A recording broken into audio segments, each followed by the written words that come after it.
রাসূল সাল্লাল্লাহু আলাইহি ওয়াসাল্লাম বলেন, চারটা জিনিস ছাড়া পৃথিবীর সকল কিছুই অভিশপ্ত।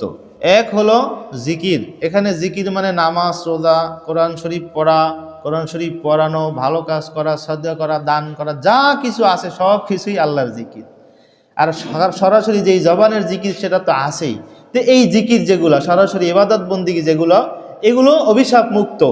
আর 2 নম্বরে জিকিরের কাছাকাছি যেই জিনিসগুলো আছে, দেখেন পৃথিবীর সকল কিছুই মানে 4টা অংশে ভাগ হবে। একটা হলো আমি ব্যক্তি, এই ব্যক্তির মধ্যে মোট 4টা জিনিস, তো জিকির, জিকিরের কাছাকাছি জিনিস, আলেম আর তলবে এলেম। এখন ব্যক্তির মধ্যে 2টা, আলেম হওয়া আর তালবুল এলেম হওয়া 2টা।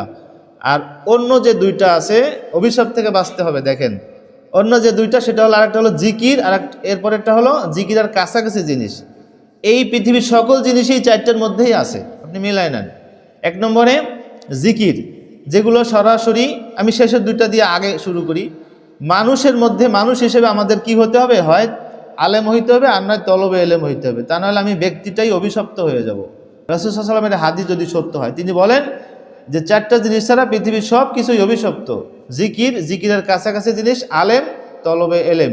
তো ব্যক্তি হিসেবে হয় আমাকে আলেম হতে হবে, আর না কমপক্ষে তলবে এলেম হতে হবে, তা না হলে আমি নিজেই অভিশপ্ত।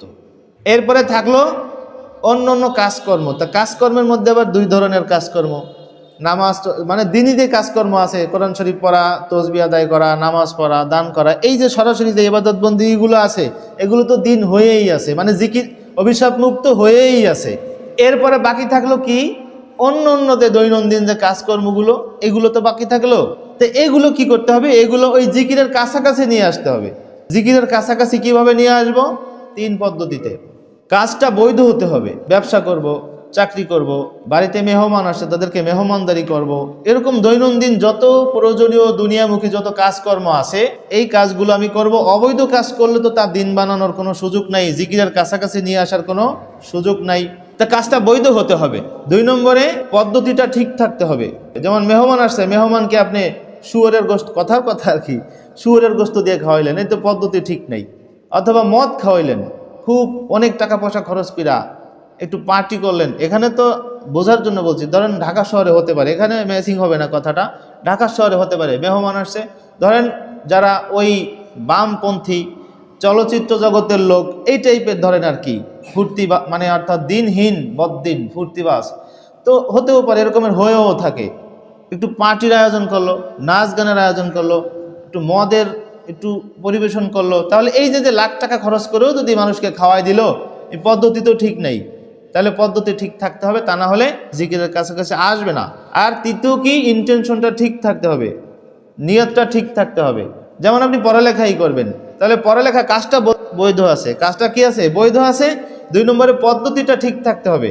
এখন পদ্ধতি ঠিক থাকার মধ্যে দুনিয়ামুখী যেই পড়ালেখাগুলো আছে, জেনারেল লাইনের যে পড়ালেখাগুলো আছে, এখানে পদ্ধতি ঠিক আছে, আবার একটু ঝামেলা আছে, তবে এখানে আমাদের হাত নাই। যতটুকু ঝামেলা আছে এখানে আমাদের হাত নাই, আবার হাত আছে। নাই কিভাবে?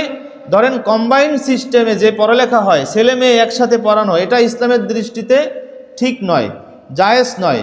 সরকাররা পারে কি করতে? মহিলা মেডিকেল কলেজ আলাদা খুলতে, নারীরা নারীদেরকে পড়াবে, পুরুষ মেডিকেল কলেজে সেখানে পুরুষরা পুরুষদেরকে পড়াবে, এটা করতে পারে, কিন্তু তাদের তো সেই ইচ্ছা নেই, তারা করবে না। এখন কথা হচ্ছে, সেই গভর্নমেন্টগুলো যদি আবার আমাদেরই বানানো হয়, তাহলে তো আমরাও ইনভলভড আছি, আমরা এটার সাথে জড়িত আছি, জবাব দিতে হবে। আর যদি আমি পার্সোনালি এটার সাথে আমি রাজি নই, এমন গভর্নমেন্টের আমরা পক্ষপাতী নই, মনে মনে এটা চাই না, এই সব গভর্নমেন্ট আমরা চাই না। আমরা চাই যে ইসলামী ভাবধারায় রাষ্ট্র চালাবে, সেই গভর্নমেন্ট আমরা চাই। তাহলে আপনি ব্যক্তি হিসেবে নাজাত পেয়ে যাবেন।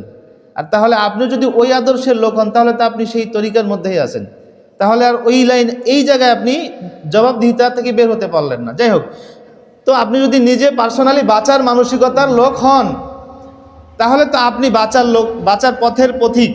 এখন আপনার জন্য ছাড় হবে, যেহেতু আপনি বাধ্য, আপনি কম্বাইন্ড সিস্টেমের কলেজ স্কুল ছাড়া পাচ্ছেন না, সেহেতু আপনি ওখানে শিক্ষা গ্রহণ করতে বাধ্য। তো কাজটা ঠিক আছে, এবার পদ্ধতিটার মধ্যে একটু ঝামেলা থাকলেও আপনার হাত নাই, আপনি এখানে বেঁচে গেলেন।